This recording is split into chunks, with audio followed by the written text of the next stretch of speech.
മനുഷ്യ മനസ്സുകളുടെ സമസ്യകൾക്ക് ഉത്തരം കണ്ടെത്തേണ്ടത് ആധ്യാത്മികതയാണ്.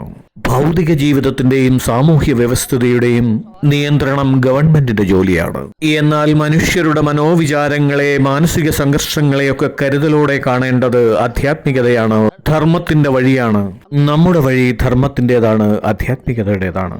സ്വാതന്ത്ര്യ സമര പോരാട്ടങ്ങളിൽ മുഴുവൻ സമയവും മഹാത്മാഗാന്ധിയോടൊപ്പം ചെലവിട്ടതിനു ശേഷം ഞാൻ അദ്ദേഹത്തോട് പറഞ്ഞു, ഇനി ഞാൻ ധർമ്മത്തിന്റെ പാതയിൽ സഞ്ചരിച്ച് മനുഷ്യരുടെ ആത്മീയ ഉന്നമനത്തിനായി പ്രവർത്തിക്കാനായി എനിക്ക് അനുമതി തന്നാലും. ഗാന്ധിജിക്ക് വളരെ സന്തോഷമായി. അദ്ദേഹം പറഞ്ഞു, സാധാരണയായ ആളുകൾ രാഷ്ട്രീയത്തിൽ പ്രവർത്തിക്കാനും അതുവഴി പണവും അധികാരവും പദവികളും നേടിയെടുക്കാനുമാണ് ആഗ്രഹിക്കുന്നത്.